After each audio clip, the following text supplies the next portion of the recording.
اعوذ باللہ من الشیطان الرجیم، بسم اللہ الرحمن الرحیم۔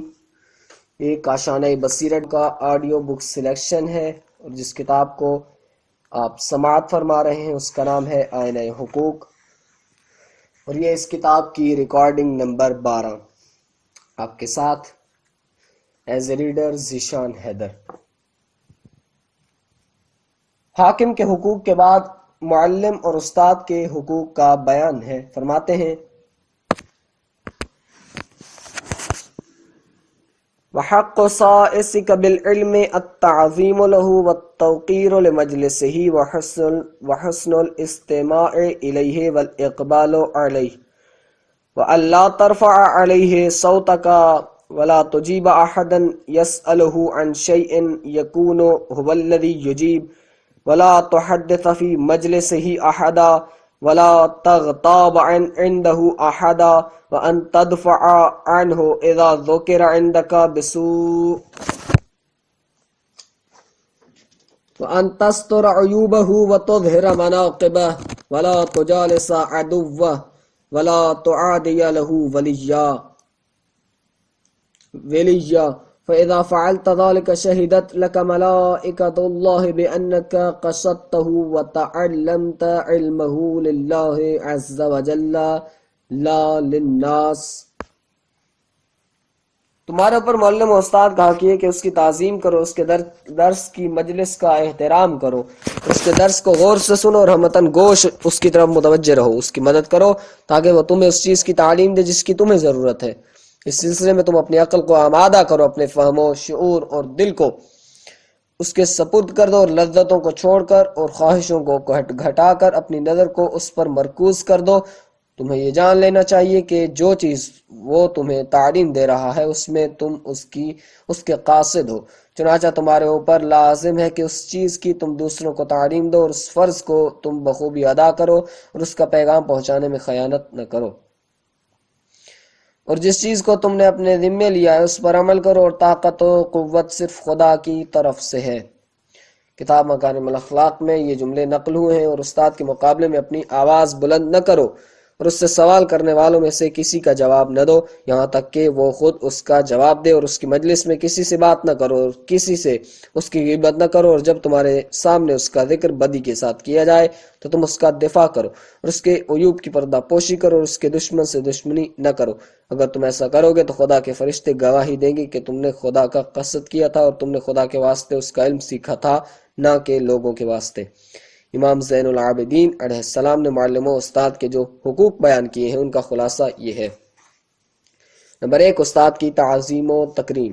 نمبر 2، تحصیل علم کے سلسلے میں استاد سے مدد لینا۔ نمبر 3، استاد سے علم حاصل کرنے کے لیے دل کو آمادہ کرنا۔ نمبر 4، اپنی آواز کو استاد کی آواز پر بلند نہ کرنا۔ نمبر 5، جب اس سے سوال کیا جائے تو اس سے پہلے جواب نہ دینا۔ نمبر 6، استاد کے سامنے کسی سے بات نہ کرنا۔ نمبر 7، کسی سے غیبت نہ کرنا۔ نمبر 8، اگر استاد کی بدگوئی کی گئی تو اس کا دفاع کرنا۔ نمبر 9، اپنے استاد کے عیوب کو چھپانا۔ نمبر 10، اس کے فضائل و مناقب کو آشکار کرنا۔ نمبر 11، استاد کے دشمن کے پاس نہ بیٹھنا۔ نمبر 12، اس کے دوست سے دشمنی نہ کرنا۔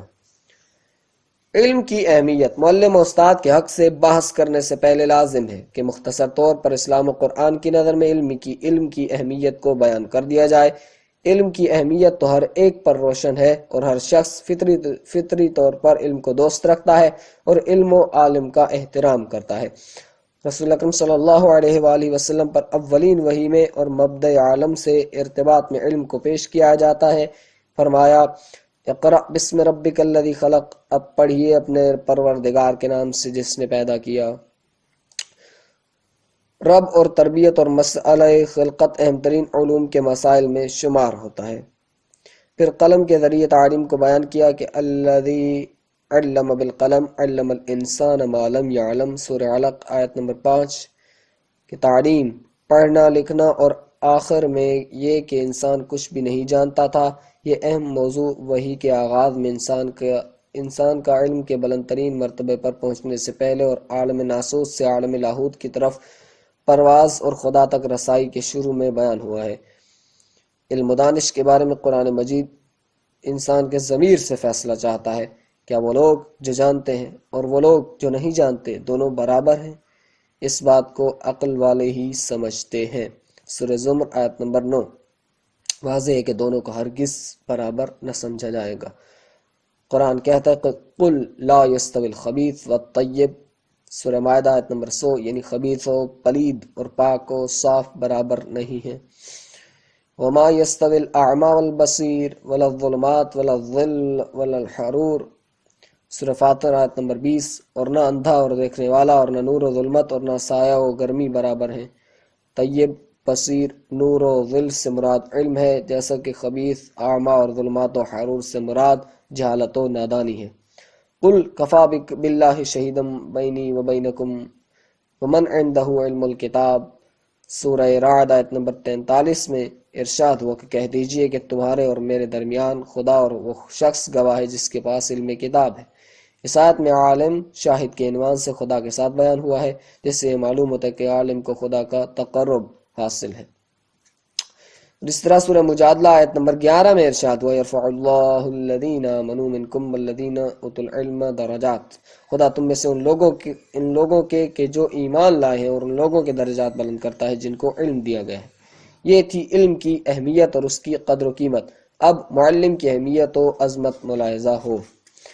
معلم کی اہمیت، رسول خدا صلی اللہ علیہ وآلہ وسلم فرماتے ہیں علماء کی زیارت و ملاقات خدا کے نزدیک خانہ کعبہ کے 70 طوافوں سے زیادہ محبوب ہے اور 70 مقبول حج عمرہ سے افضل ہے، اور خدا علماء کی زیارت کرنے والے کے 70 درجات بلند کرتا ہے اور خدا اس پر رحمت کرتا ہے، اور یہ فرشتے گواہی دیتے ہیں کہ اس پر جنت واجب ہو گئی ہے۔ الحیات جلد 2 صفحہ 272۔ اس حدیث میں رسول صلی اللہ علیہ وآلہ وسلم نے لوگوں کو علماء کے درس میں شریک ہونے کی ترغیب دلائی ہے۔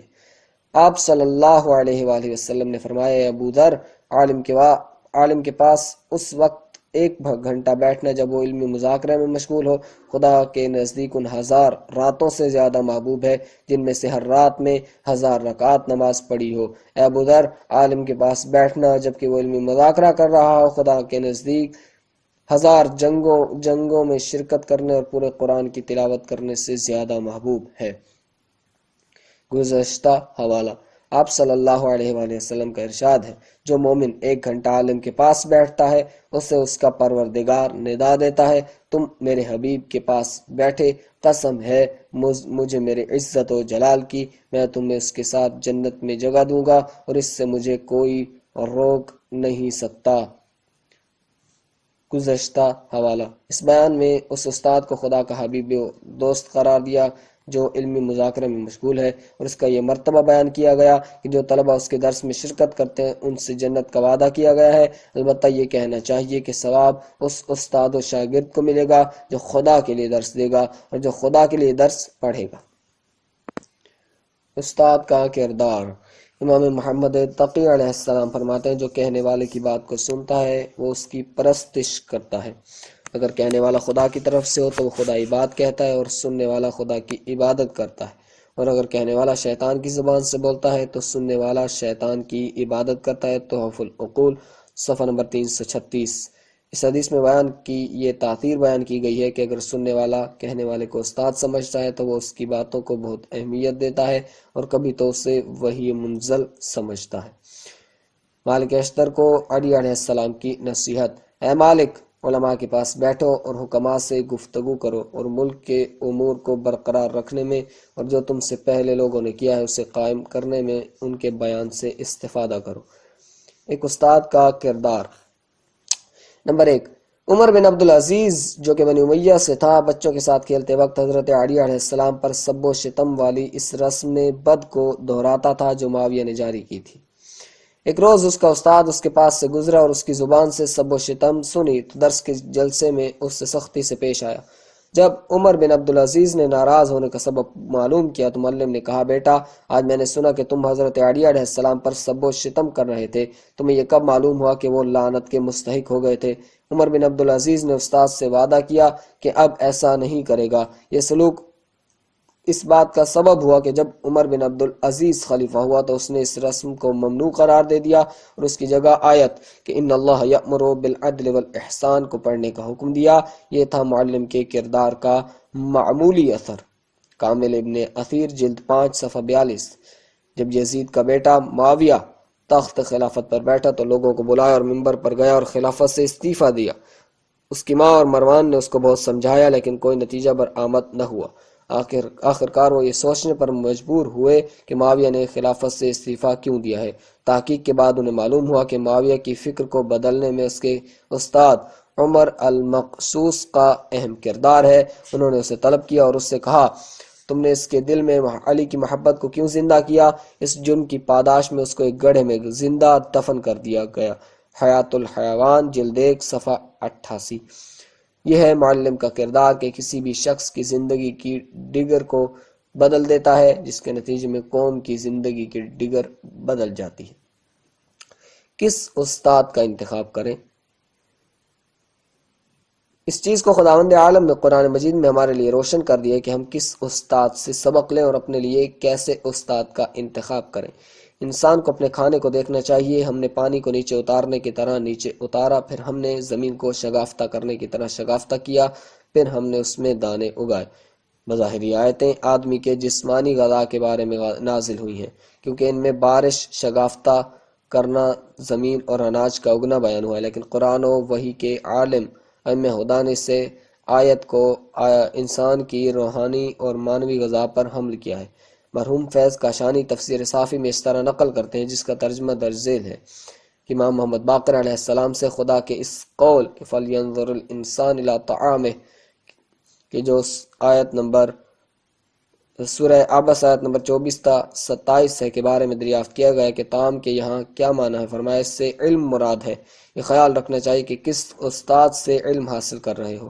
اس کے بعد مرحوم فیض لکھتے ہیں، طعام کی 2 قسم ہیں، جسمانی اور روحانی۔ چونکہ انسان جسم و روح سے مل کر بنا ہے، لہذا جس طرح اسے جسمانی غذا کے بارے میں یہ سوچنا چاہیے کہ کس طرح بارش ہوئی، زمین شگافتہ ہوئی اور دانے سخت زمین سے اگے، اسی طرح اسے روح و جان کی غذا کے بارے میں بھی غور کرنا چاہیے کہ علم کس طرح وحی کی صورت میں زمین نبوت اور قلب پیغمبر پر نازل ہوا ہے، اور جن لوگوں کے دلوں میں تربیت پانے کی قابلیت ہے وہ باران وحی سے کس طرح استفادہ کرتے ہیں، اور وہ اس غذا سے مراد یہ ہے کہ اہل بیت صلوات اللہ علیہم اجمعین کی راہ سے علم حاصل کرو۔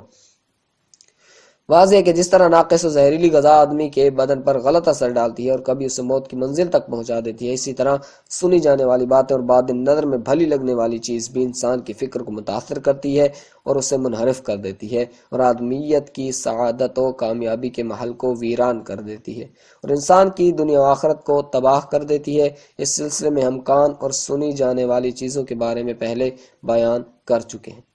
استاد کے حقوق کی رعایت امام باقر علیہ السلام کی نظر میں۔ امام باقر علیہ السلام فرماتے ہیں، جب تم کچھ سننے کے لیے استاد کے سامنے بیٹھو تو تم کہنے سے زیادہ سننے کی حرص کرو اور اچھی طرح سننے کا طریقہ سیکھو، جس طرح تم اچھی طرح بولنا سیکھتے ہو، اور کسی کے بولتے وقت اس کے کلام کو قطع نہ کرو۔ کسی کے سلسلہ کلام کو قطع کرنا مذموم اور خلاف اخلاق ہے، خصوصاً اگر استاد بول رہا ہو تو ادب اقتضا یہ ہے کہ صبر کرو تاکہ استاد کی بات مکمل ہو جائے، اس کے بعد اپنی کہو۔ اس حدیث میں امام محمد باقر علیہ السلام نے ان بعض حقوق کی طرف اشارہ کیا جو امام زین العابدین علیہ السلام نے بیان فرمائے تھے۔ استاد کا حق مولا علی علیہ السلام کی نظر میں۔ امام صادق علیہ السلام فرماتے ہیں کہ حضرت علی علیہ السلام فرمایا کرتے تھے، استاد کا ایک حق یہ بھی ہے کہ اس سے زیادہ سوال نہ کرو، اس کا لباس نہ پکڑو، اس کے پاس جاؤ اور اس کے پاس کچھ لوگ بیٹھے ہوں تو تم سب کو سلام کرو، اور استاد کو خاص طور پر سب سے الگ سلام کرو۔ اس کے سامنے بیٹھو، اس کے پیچھے نہ بیٹھو، اور نہ آنکھ سے اشارہ کرو اور نہ ہاتھ سے۔ اس کے سامنے اس کے قول کے خلاف زیادہ بات نہ کرو، اور اس کے پاس زیادہ نہ بیٹھو کہ وہ اکتا جائے۔ عالم کی مثال تو بس اس پھل دار درخت کی سی ہے جس سے پھل گرنے کی توقع رہتی ہے۔ انسان کو استاد کے ذہن کی طرف نظر رکھنا چاہیے کہ کب اس کے دہن سے علم کا گوہر نکلے گا۔ اصول کافی جلد 1 صفحہ 37۔ حضرت علی علیہ السلام کی اس حدیث میں بھی ان بعض حقوق کی طرف اشارہ ہوا جو امام زین العابدین علیہ السلام نے بیان فرمائے ہیں۔ اب ہم ان استاد و شاگرد کا قصہ بیان کرتے ہیں جو خدا کے اولو العزم پیغمبر ہیں، کہ انہوں نے استاد کے حقوق کی رعایت کس طرح کی اور سب کو سوال کرنے اور علم سیکھنے کا سلیقہ سکھایا۔ استاد کا احترام قرآن کی نظر میں۔ حضرت موسیٰ اور جناب خضر کی دلچسپ داستان قرآن کے سورہ کہف میں بیان ہوئی ہے۔ حضرت موسیٰ کو حکم ہوا کہ استاد تلاش کرو اور جو نہیں جانتے اس سے سیکھو۔ قرآن مجید نے صریح طور پر خضر کا نام نہیں لیا، لیکن اسے عبد من عبادنا کہا ہے، یعنی ہمارے بندوں میں سے ایک بندہ، لیکن احادیث سے یہ معلوم ہوتا ہے کہ اس استاد کا نام خضر ہے۔ موسیٰ اگرچہ کلیم اللہ ہیں، صاحب رسالت اور اولو العزم اور صاحب شریعت ہیں، لیکن ان تمام باتوں کے باوجود انہیں یہ حکم ہوتا ہے کہ استاد کے پاس جائیں۔ موسیٰ بنی اسرائیل کے رشید و شجاع یوشع بن نون کے ساتھ روانہ ہوئے اور استاد کو تلاش کرتے ہیں اور اسے پا لیتے ہیں۔ آخرکار موسیٰ اور اس کے ساتھیوں نے اس استاد کو تلاش کر لیا۔ اس عظیم استاد کی ایک خصوصیت یہ کہ وہ عبودیت کے بلند و رفیع مرتبے پر فائز ہے۔ دوسری خصوصیت یہ کہ اس پر خدا کی طرف سے رحمت کا نزول ہو چکا ہے، اور دوسری خصوصیت یہ کہ خدا نے اسے اپنا علم تعلیم کیا ہے۔ یہ تو طے ہے کہ یہ شاگرد بعض باتوں میں استاد سے افضل ہے، لیکن استاد ہوتے ہوئے بھی وہ یہ جانتے ہیں کہ انہیں تمام علوم نہیں دیے گئے۔ اس سفر کی مشقت اٹھاتے ہیں تاکہ استاد کے مخصوص علوم سے بہرہ مند ہوں۔ جب استاد سے ملاقات ہوئی تو نہایت ہی ادب کے ساتھ اس طرح گزارش کی، کیا میں آپ کے ساتھ رہ سکتا ہوں تاکہ آپ مجھے ان حقائق کی تعلیم دیں جو آپ کو سکھائے گئے ہیں؟ وہ کہتے ہیں تم میرے ساتھ صبر نہیں کر سکو گے، اور تم اس چیز پر کیسے صبر کر سکتے ہو جس کو تم نہیں جانتے؟ موسیٰ نے کہا انشاءاللہ آپ مجھے صابر پائیں گے اور میں آپ کے حکم کی مخالفت نہیں کروں گا۔ سوال و جواب کے اس سلسلے میں کچھ آداب نظر آتے ہیں جن کی رعایت کرنا شاگرد کے لیے ضروری ہے۔ نمبر 1، موسیٰ خود کو استاد کا تابع قرار دیتے ہیں، لہذا اپنے مرتبے کو استاد کے مرتبے سے کم جانتے ہیں۔ نمبر 2، یہ بہت بڑا مبالغہ ہے کہ استفہامی انداز میں اجازت چاہتے ہیں، کیا اجازت ہے کہ میں آپ کے ساتھ رہ کر علم حاصل کروں؟ اپنے استاد کے سامنے انتہائی خاکساری کا اظہار کرتے ہیں۔ نمبر 3، یہ شاگرد خود کو استاد کے سامنے ہیچ مدان ظاہر کرتے ہیں اور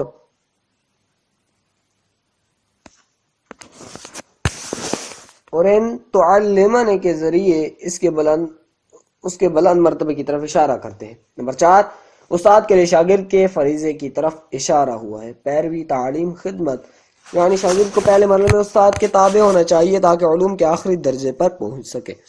نمبر 5، ان تعلمنے سے یہ بات سمجھ میں آتی ہے کہ موسیٰ صرف طالب علم ہیں، جاہ و منصب اور مال کے طلبگار نہیں ہیں۔ یہ اہم نکتہ ہے، اس سے تمام طلباء کو دوران تعلیم استفادہ کرنا چاہیے اور استاد سے علم کے علاوہ اور کسی چیز کی توقع نہیں رکھنا چاہیے۔ نمبر 6، مما علمت موسیٰ، اس بات کا اعتراف کرتے ہیں کہ خضر کے پاس وہ علوم ہیں جو انہیں خدا نے تعلیم دیے ہیں۔ اس سے ہم یہ نتیجہ اخذ کرتے ہیں کہ استاد ایک الہی منصب ہے اور اس انسان نے خدا سے علم لیا ہے۔ نمبر 7، کلمہ رشد درخواست و ارشاد کی حکایت کر رہا ہے۔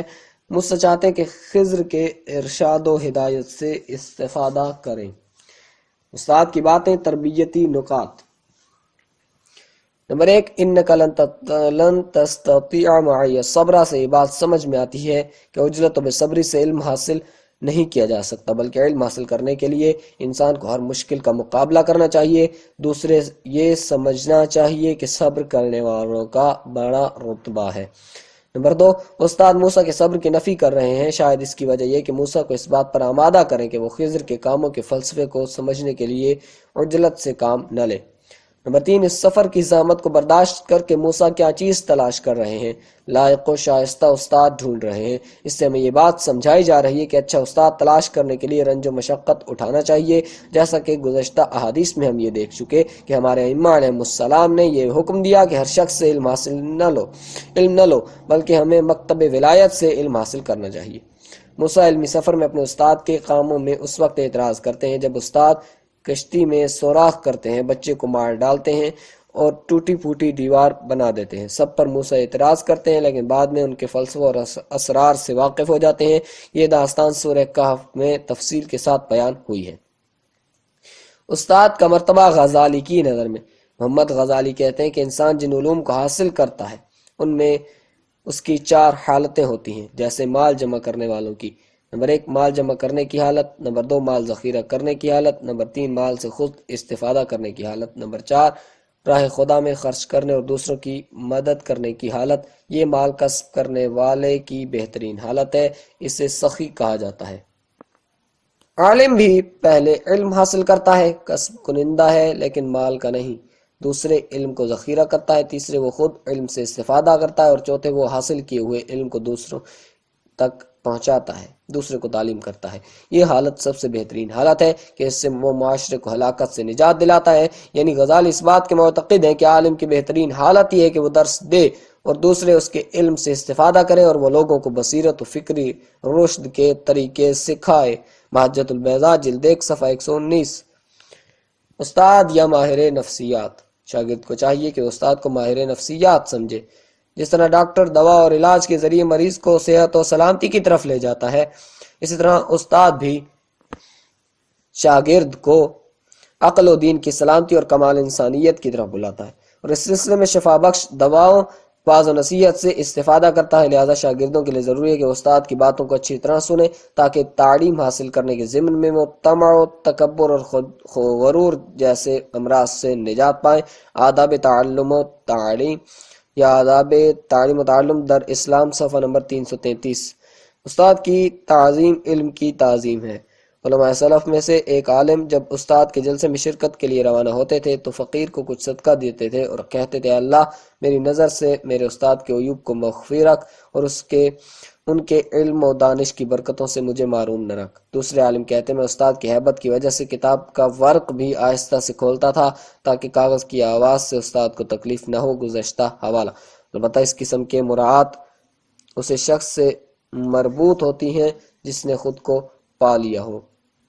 حمدان اصفہانی کہتے ہیں کہ میں شریک کے پاس موجود تھا کہ اچانک خلیفہ عباسی یعنی مہدی کا بیٹا داخل ہوا اور دیوار سے ٹیک لگا کر استاد سے ایک حدیث کے بارے میں سوال کیا، لیکن شریک نے اس کی طرف توجہ نہ کی۔ اس نے اپنی بات کی تکرار کی، پھر بھی شریک نے کوئی اعتنا نہ کی۔ خلیفہ کے بیٹے نے شریک کو مخاطب کر کے کہا کہ کیا آپ خلفاء کی اولاد کی توہین کرتے ہیں؟ شریک نے کہا نہیں، مگر یہ کہ علم کا مرتبہ خدا کے نزدیک اس سے کہیں بلند ہے کہ میں اسے دوسروں کے حسب منشا تباہ کروں۔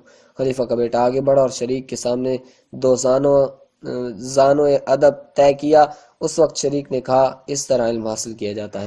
یہی وجہ ہے کہ امام زین العابدین علیہ السلام فرماتے ہیں کہ شاگرد کو استاد کے سامنے فروتنی کرنا چاہیے۔ استاد معلم روحانی باپ ہے جو شاگرد کو روحی و فکری غذا دیتا ہے، اس لیے اس کے اوپر استاد کا احترام لازم ہے۔ یہ غذا استاد قوت سامعہ کے ذریعے شاگرد کے اندر منتقل کرتا ہے، لہذا طالب علم کے لیے ضروری ہے کہ وہ اچھی طرح استاد کی باتیں سنے۔ شاگرد کو یہ معلوم ہونا چاہیے کہ معلم و استاد اس کا علمی باپ شمار ہوتا ہے اور علمی باپ کا احترام جسمی باپ کے احترام سے کم نہیں ہے بلکہ اس سے زیادہ ہے۔ اس لیے اس کی آواز پر آواز بلند نہیں کرنا چاہیے بلکہ استاد کے سامنے باتیں کرنے میں بھی احتیاط کرنا چاہیے۔ شاگرد کو چاہیے کہ وہ استاد کے عیوب کو چھپائے اور اس کے فضائل و خوبیوں کو ظاہر کرنے میں کوشاں رہے۔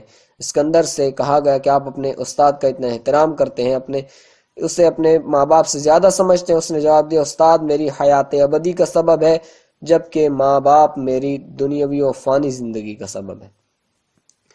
اجتماعی تکامل کا ایک مرحلہ جو کہ معاشرے کے حصے میں آتا ہے، اچھا اور لائق استاد ہے۔ اساتذہ معاشرے کو زندہ کرنے اور اسے جہالت و نادانی و فکری ثقافتی لٹیروں سے بچانے کے لیے اٹھے ہیں اور اس سلسلے میں اپنا عظیم سرمایہ یعنی اپنی عمر کو قربان کیا ہے۔ سقراط کو قید کر دیا جاتا ہے تو اس کے شاگردوں سے رہا کرانے کے لیے جان کی بازی لگانے کا اقدام کرتے ہیں، لیکن اس نے قانون شکنی پر موت کا جام پینے کو ترجیح دی اور شاگردوں کو اس کی اجازت نہ دی۔ آخر میں ہم امام حسین علیہ السلام کے طریقہ کار کی طرف اشارہ کرتے ہیں۔ ابو عبد الرحمن سلمی نے امام حسین کے کسی بچے کو سورہ حمد یاد کرایا تو آپ نے اسے 1000 اشرفی اور 1000 جامع عطا کیے اور اس کا منہ موتیوں سے بھر دیا۔ بعض لوگوں نے اس عطا کو زیادہ خیال کیا تو آپ نے فرمایا، یہ عطا اس کی عطا کا جبران و تلافی نہیں کر سکتی۔ قرآن کی تعلیم کے عوض جتنا بھی دیا جائے کم ہے۔ بحوالہ لؤلؤ و مرجان صفحہ نمبر 44۔ اس میں مناقب ابن شہر آشوب سے منقول ہے۔ معلم کے حقوق کے بعد فرماتے ہیں کہ حق المالک وَأَمَّا حَقُّ صَائِصِكَ بِالْمُلْكِ فَنَحْوٌ مِّن صَائِصِكَ بِالسُّلْطَانِ إِلَّا أَنَّ هَذَا يَمْلِكُ مَا لَا يَمْلِكُهُ ذَاكَ تَلْزَمُكَ طَاعَتُهُ فِيمَا دَقَّ وَجَلَّ مِنْكَ إِلَّا أَن يُخْرِجَكَ مِنْ وُجُوبِ حَقِّ اللَّهِ وَيَحُولُ بَيْنَكَ وَبَيْنَ حَقِّهِ وَحُقُوقِ الْخَلْقِ فَإِذَا قَضَيْتَهُ رَجَعْتَ إِلَى حَقِّهِ فَتَشَاغَلْتَ بِهِ وَلَا قُوَّةَ إِلَّا بِاللَّهِ۔ لیکن اس شخص کا حق جو تم پر سلطنت کرتا ہے، یعنی مولا کا حق، مالک کا حق بادشاہ کے حق کی مانند ہے، وہ بادشاہ ہی کی مانند ہے، مگر یہ کہ مالک خاص حق رکھتا ہے جو بادشاہ نہیں رکھتا، اور اس کا یہ حق مخصوص حق ہر کم و بیش میں تم پر اس کی اطاعت کو لازم کرتا ہے، بشرط یہ کہ اس کا حق خدا کے واجب حق کے برخلاف نہ ہو اور تمہارے اوپر خدا کے حق کے درمیان حائل نہ ہو۔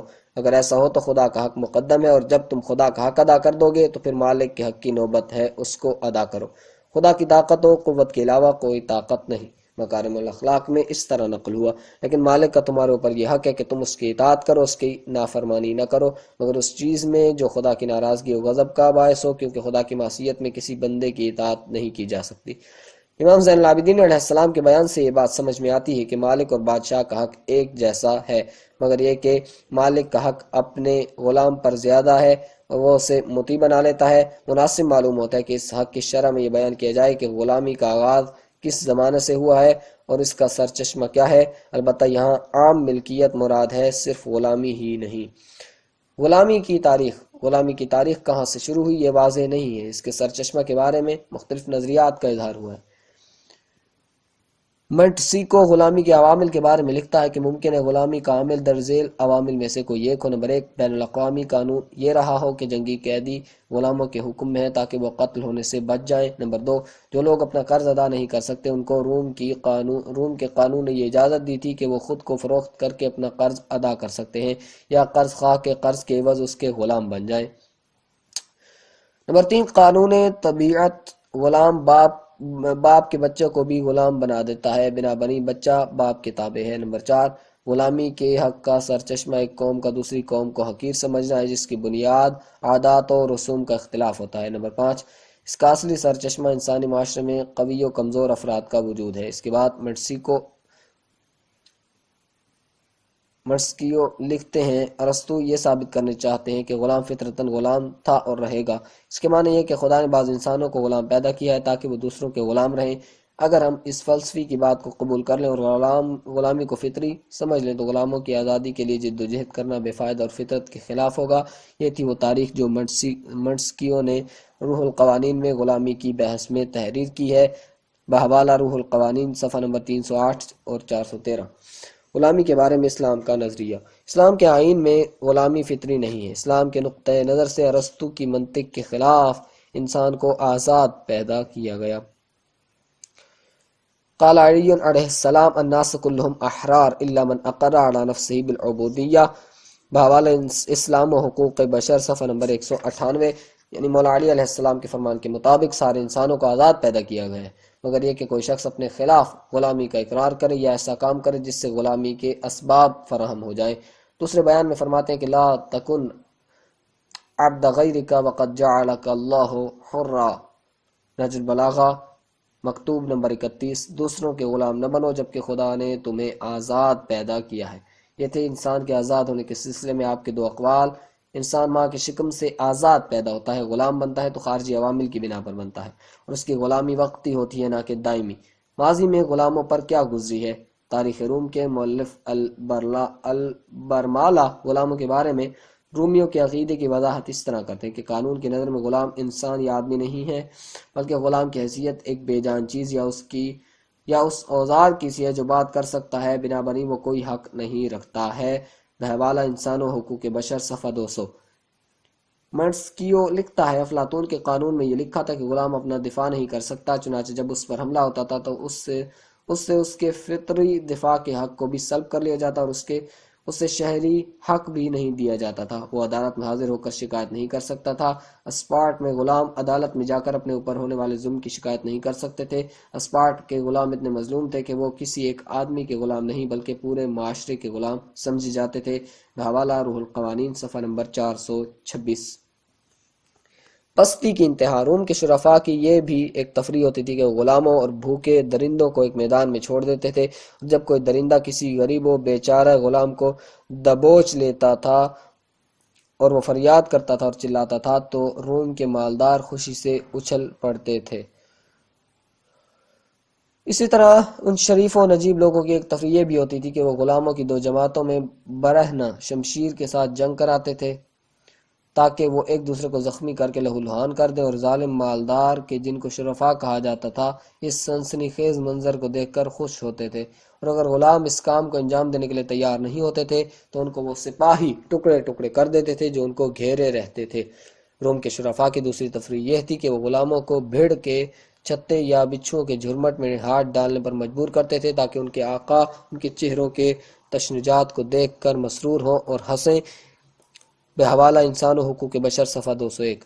غلام حیوانات کی مانند سخت و مشکل کام کرتے تھے، جیسے خندقوں اور راستوں کو صاف کرنا، کانٹوں کو تراشنا، باغات میں پھاوڑا چلانا، چراگاہوں سے نقصان دہ گھاس کو اکھاڑنا، گیہوں کو کاٹنا، بیت الخلاء کو صاف کرنا وغیرہ۔ اگر کوئی غلام ایسا کرنے سے انکار کرتا تو اسے سخت سزا بھگتنا پڑتی تھی، کوڑے اور لاٹھیاں کھاتا تھا، قید کر دیا جاتا تھا، اونٹ اور گھوڑے کی مانند چکی میں جوت دیا جاتا تھا، کان کنی میں لگا دیا جاتا تھا، تاریک تہ خانوں میں بند کر دیا جاتا تھا، یہاں تک کہ عید کے روز چوپایوں کو کام سے چھٹی مل جاتی تھی لیکن غلاموں کو چھٹی نہیں ملتی تھی۔ گزشتہ حوالہ منقول از تاریخ روم صفحہ نمبر 150۔ اسلام میں غلاموں کی تدریجی آزادی۔ یہ بات تاریخ کے مسلمات میں سے کہ اسلام نے غلام سازی سے جنگ کی اور غلاموں کو تدریجی طور پر آزاد کیا ہے۔ اگر یہ سوال کیا جائے کہ اسلام نے غلاموں کو تدریجی طور پر کیوں آزاد کیا ہے، ایک بارگی کیوں آزاد نہیں کیا، تو اس سوال کا جواب یہ ہے کہ نمبر 1، جس زمانے میں اسلام آیا تھا اس زمانے میں عرب کے تاریک ماحول میں غلامی معاشرے کے اقتصادی ارکان میں شمار ہوتی تھی اور بہت سے لوگوں کی تجارت اور زندگی غلاموں کی خرید و فروخت ہی سے چلتی تھی، لہذا رسول اسلام یکبارگی اس رسم کو بند نہیں کر سکتے کیونکہ اقتصادی نظم و نسق بگڑ جاتا۔ اس کے علاوہ جن لوگوں نے اپنی ساری ثروت کے غلام خرید رکھے تھے وہ اس رسم کو بند کرنے کے حق میں نہیں تھے، کیونکہ کچھ تن پرور اور بیکار لوگ اس کو ذریعہ معاش بنائے ہوئے تھے، اور اسلام نے پہلے تو لوگوں کے سامنے کام کرنے کے ثواب اور بیکاری اور تن پروری کی مذمت کی، وضاحت کی، اور کام کو اپنی عبادت کا جز قرار دیا اور کام کے نتیجے کو کام کرنے والے ہی کا حق قرار دیا کہ جس سے بیکار لوگ بھی رفتہ رفتہ کام کرنے لگے اور ان کی سمجھ میں یہ بات آ گئی کہ دوسروں کے خون پسینے کی کمائی کو تاراج نہیں کرنا چاہیے۔ نمبر 2، اگر اسلام غلاموں کو یکبارگی آزاد کرا دیتا تو ممکن تھا وہ اپنے اس عقیدے سے متاثر ہو کر جو ان کے اندر پیدا ہو گیا تھا خونی انقلاب برپا کر دیتے جس سے امن عالم کو خطرہ لاحق ہوتا۔ تاریخ میں ایسی مثالیں ملتی ہیں۔ منٹسکیو یکبارگی غلاموں کو آزاد کرنے کے مفاسد و خرابیوں کے بارے میں لکھتا ہے، ایک قانون بنا کر بے شمار غلاموں کو آزاد کرنا بہتر نہیں ہے کیونکہ اس سے معاشرے کا نظم و نسق درم برم ہو جائے گا۔ وہ کہتا ہے کہ مثلاً ولسینی میں جب غلام آزاد ہوئے اور انہیں الیکشن اور انتخابات میں ووٹ دینے کا حق مل گیا اور انہوں نے اکثریت حاصل کر لی تو آزاد شدہ غلاموں نے ایک قانون بنایا کہ آزاد لوگوں میں سے جو بھی شادی کرے گا اس کی دلہن پہلی رات میں کسی غلام کے پاس رہے گی، دوسری رات میں اصلی شوہر کے سپرد کی جائے گی۔ روح القوانین صفحہ نمبر 428۔ تیسری دلیل کے طور پر اس بات کو پیش کیا جا سکتا ہے جو گوسٹالو بون نے لکھی ہے، وہ یہ ہے کہ چونکہ غلاموں نے ایک زمانے تک غلامی کی زندگی بسر کی اس لیے وہ تو پھیلی زندگی گزارنے کے سبب ناتجربہ کار اور بے استعداد رہ گئے ہیں۔ چنانچہ ہم یہ کہہ سکتے ہیں کہ اگر سارے غلاموں کو یکبارگی آزاد کر دیتا تو وہ کافی تجربہ نہ رکھنے کے سبب مستقل طور پر زندگی نہیں گزار سکتے تھے اور وہ امریکہ کے غلاموں کی مانند آزاد ہونے کے بعد مذکورہ علت کے تحت نابود ہو جاتے۔ بحوالہ تاریخ تمدن اسلام و عرب صفحہ نمبر 467۔ مذکورہ علل کے مطابق ہم یہ کہہ سکتے ہیں کہ اسلام نے یکبارگی غلاموں کو آزاد نہیں کیا بلکہ تدریجی طور پر ان کی آزادی کے اسباب فراہم کیے۔ اب دیکھا جائے کہ اسلام نے غلاموں کی آزادی اور ان کی رہائی کے لیے کون سے راستے اختیار کیے ہیں۔ پہلے ہم اس راستے کو بیان کرتے ہیں جس کو اسلام نے قانونی حیثیت دی ہے اور اسلام کی فقہ میں بیان ہوا ہے، پھر اخلاقی طریقوں کو بیان کریں گے۔ فقہی نقطہ نظر سے غلاموں کی آزادی کے طریقے۔ نمبر 1، مکاتبہ۔ ایک معاہدہ ہے جو غلام و مولا کے درمیان ہوتا ہے اور اس میں یہ طے پاتا ہے کہ غلام کچھ پیسے ادا کرے گا تو آزاد ہو جائے گا اور اگر وہ طے شدہ پیسے دینے سے عاجز ہوگا تو حاکم شرع بیت المال یعنی سرکاری خزانے سے پیسے دے کر اسے آزاد کرائے گا۔ نمبر 2، تدبیر، یعنی مولا یہ کہے کہ میرے مرنے کے بعد میرا غلام آزاد ہے۔ نمبر 3، اگر کوئی شخص اپنے ماں باپ، دادا دادی، پوتے پوتی، بہن پھوپھی، خالہ بھتیجی اور بھانجی کا آقا و مالک ہو جائے تو وہ فوراً آزاد ہو جاتے ہیں۔ نمبر 4، اگر کوئی شخص اپنے غلام کے بعض حصے کو آزاد کرے تو وہ پورا غلام آزاد ہو جائے گا۔ نمبر 5 اگر کنیز کی شکم سے اس کا بچہ پیدا ہو جائے تو وہ آزاد ہو جائے گا۔ نمبر 6 اگر کوئی غلام بلاد کفر میں اپنے مولا و آقا سے پہلے مسلمان ہو جائے تو وہ آزاد ہے۔ اگر مولا اپنے نمبر 7 اگر مولا اپنے غلام کا کان یا ناک یا کوئی دوسرا عضو کاٹے تو اس سے غلام آزاد ہو جائے گا۔ نمبر 8 اگر کوئی غلام اندھا، مجذوم، مبروس، لنگڑا اور اپاہج ہو جائے تو وہ آزاد ہو جائے گا اور اس کے اخراجات بیت المال سے پورے ہوں گے۔ نمبر 9 اگر ایسا مالدار مر جائے کہ جس کے وارث نہ ہو تو اس کے غلام کو اس کے پیسے سے خرید کر آزاد کیا جائے گا اور اس کا مال اس آزاد شدہ غلام کو ملے گا۔ نمبر 10 وسائل الشیعہ میں ایک باب قائم ہے کہ جس کی حدیثوں سے یہ ثابت ہوتا ہے کہ مومن غلام 7 سال خدمت کرنے کے بعد آزاد ہو جاتا ہے۔ نمبر 11 زکوٰۃ کے 8 مصارفوں میں سے ایک غلاموں کو خرید کر آزاد کرنا ہے۔ نمبر 12 اگر کوئی شخص اپنی نظر و عہد کو پورا نہ کرے یا قسم توڑ دے یا عمدن اپنا روزہ توڑ دے یا غلطی سے کسی کو قتل کر دے یا زہار کرے تو اسے کفارہ دینا چاہیے، اور کفارات میں سے غلام آزاد کرنا بھی ہے۔ بحوالہ اسلام و حقوق بشر صفحہ 219 جواہر شرائع اور وسائل۔ عملی اور اخلاقی طریقے دین اسلام نے عملی اور اخلاقی لحاظ سے غلاموں کو آزاد کرنے کا وسیلہ فراہم کیا ہے۔ مثلا ہم رسول خدا صلی اللہ علیہ وآلہ وسلم اور ائمہ معصومین علیہم السلام کی عملی زندگی کو دیکھتے ہیں۔ مورخین لکھتے ہیں رسول خدا صلی اللہ علیہ وآلہ وسلم نے متعدد غلاموں کو آزاد کیا ہے، جیسے زید بن حارثہ، پھر یک کے بعد دیگر۔ مسلمانوں نے رسول خدا صلی اللہ علیہ وآلہ وسلم کی تعصیب کی اور غلاموں کو آزاد کیا۔ آپ صلی اللہ علیہ وآلہ وسلم نے زید بن حارثہ کو آزاد کرنے کے علاوہ زینب بنت جحش کے ساتھ اس کی شادی بھی کر دی۔ کچھ مدت تک انہیں اپنے ساتھ رکھا، پھر ان کے بیٹے اسامہ بن زید کو لشکر اسلام کا سپہ سالار مقرر کیا اور بڑے بڑے مہاجرین و انصار کو ان کے لشکر میں شریک ہونے کا حکم دیا۔ حضرت علی علیہ السلام نے اپنے ہاتھوں کی کمائی سے 1000 غلام آزاد کیے۔ جرجی زیدان لکھتے ہیں عبداللہ بن عمر نے 1000 غلام اور محمد بن سلمان نے 70,000 کنیزیں اور غلام آزاد کیے ہیں۔ اخلاقی دستورات جو لوگ اپنے غلاموں کو آزاد کرتے ہیں اسلام ان کے لیے اتنی اخروی جزا قرار دیتا ہے جس سے دوسرے مسلمانوں کو اپنے غلاموں کو آزاد کرنے کی تشویق ہوتی ہے۔ سورہ بلد میں ارشاد ہے کہ الم نجعل لہ عینین ولسانا وشفتین الی آخری بلد 8 تا 14 نمبر آیت۔ کیا ہم نے اس کے لیے 2 آنکھیں، 1 زبان اور 2 لب نہیں قرار دی اور اسے 2 راہوں کی ہدایت نہیں کی؟ پھر اس نے مشکل کام کے لیے کیوں قدم نہیں اٹھایا؟ کیا تم جانتے ہو کہ مشکل کام کیا ہے؟ کسی غلام کو آزاد کرنا یا بھوک کے دن میں قریبی یتیم یا خاکسار مسکین کو کھانا کھلانا۔ رسول خدا صلی اللہ علیہ وآلہ وسلم فرماتے ہیں آپ صلی اللہ علیہ وآلہ وسلم کے ارشاد کے مطابق جو شخص مسلمان غلام کو آزاد کرے گا خداوند عالم اس کے ہر عضو کے عوض آزاد کرنے والے کے اعضاء کو جہنم کی آگ سے آزاد کرے گا۔ امام رضا علیہ السلام نے اس شخص کے بارے میں فرمایا جس نے اپنا غلام آزاد کیا تھا، خداوند عالم اس کے ہر عضو کے عوض آزاد کرنے والے کے عضو کو آزاد کرے گا۔ آخر میں ہم امام زین العابدین علیہ السلام کے اس قول کو نقل کرتے ہیں جو اس زمانہ سے مربوط ہے کہ جس میں غلام ابھی آزاد نہ ہوا اور اس پر اس کے مولا کا ایسا حق ہو جیسا کہ بیان ہوا ہے۔ یہ بحث وسیع ہے، ہم اسی پر اکتفا کرتے ہیں۔